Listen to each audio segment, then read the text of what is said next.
Guna meningkatkan desa, pemerintah pusat meluncurkan beberapa program.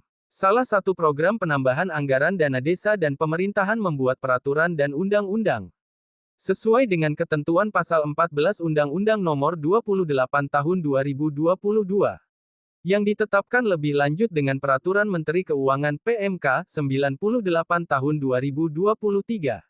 Tentang pengelolaan dana desa, mempersiapkan rencana penggunaan yaitu untuk mendanai kegiatan sesuai prioritas desa dan atau penanganan bencana alam non-alam.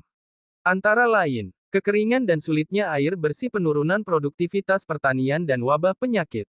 Sementara itu, Iip Saripudin, Kepala Desa Tegalsari, saat dikonfirmasi beberapa awak media di kediamannya mengenai dana tambahan 139.642.000 sudah dilaksanakan pembuatan TPT dan Jaling Jalan Lingkungan, ucap Iip.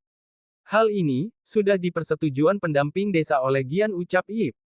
Ironisnya, Haris sebagai Bamusdes Tegalsari saat dikonfirmasi di kediaman kepala desa mengenai dana tambahan 139.642.000 mengatakan tidak tahu, nanti saya tanya dulu terhadap kadesnya, ungkap Haris.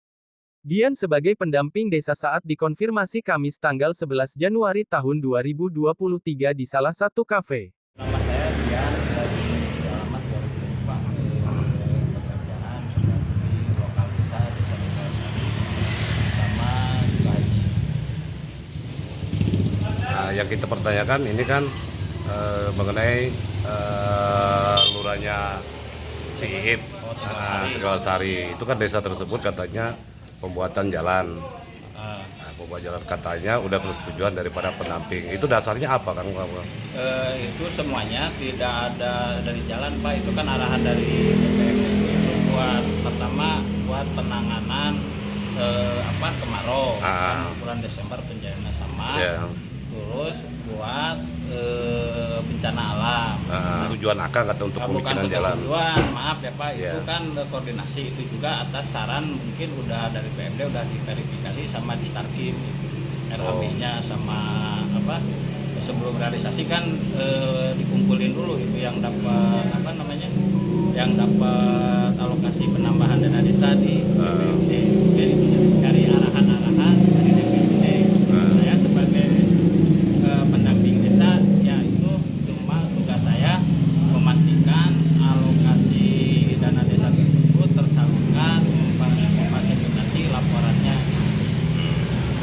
Berarti Akang tidak bukan Akang berarti yang kalau masalah infrastruktur ada lagi di kita TAID dan PDTI yang untuk memverifikasi RAB, tapi selain di PDTI bisa diverifikasi RAB-nya ke Starkim. Yang kata Kak Pai kemarin katanya udah persetujuan dari pendamping. Udah koordinasi sama saya, itu juga kan saya juga ada juknisnya dari DPMD, Pak. DPMD. Bukan itu Eleno kan, untuk Eleno kan? Ya, itu kan bisa dari pencegahan kemarau, SKB, itu MCK misalkan, terus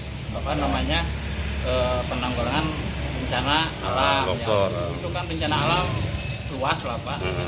Itunya mungkin dari situ bisa termasuk satu itu. Itu yang kalau Tegalsari TPT-nya sisanya itu ke jalan tadi. Jalan. Itu jalan berjalan berapa panjangnya?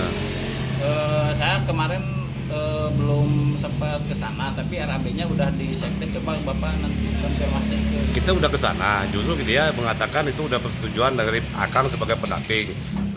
Atas dasar apa Akang menyetujui itu? Kalau itu kan saya tadi tanah jalan lingkungan juga itu kan udah bisa Pak.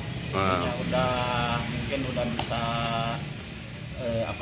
bisa direalisasikan ke sana, terus sisanya kan itu bisa dialokasikan ke sana. Nah, ini kan kita kan berkata gini, RAB-nya itu kan pencegahan El Nino kan. Ya. Nah, pencegahan El Nino dalam arti kata antisipasi kekeringan, kebakaran kan. Nah, sekarang kalau kita kembali ke jalan itu dampaknya apa, Kang? Apakah itu termasuk El Nino juga? El Nino itu kan bisa juga Pak, itu karena jalannya itu kan membutuhkan perbaikan juga. Ya, perbaikan kan beda lagi dengan dasar. Itu kan itu sisa dari sana, dari yang pencegahan tadi kan kebanyakannya 70%-nya itu udah terrealisasikan untuk TPT itu pencegahan itu sisanya daripada ditumpahkan itu sana itu juga udah sekdesnya sama bendaharanya udah konfirmasi ke DPMD. Saya mau ini ya udah yang penting RAB-nya udah diverifikasi oleh dinas terkait.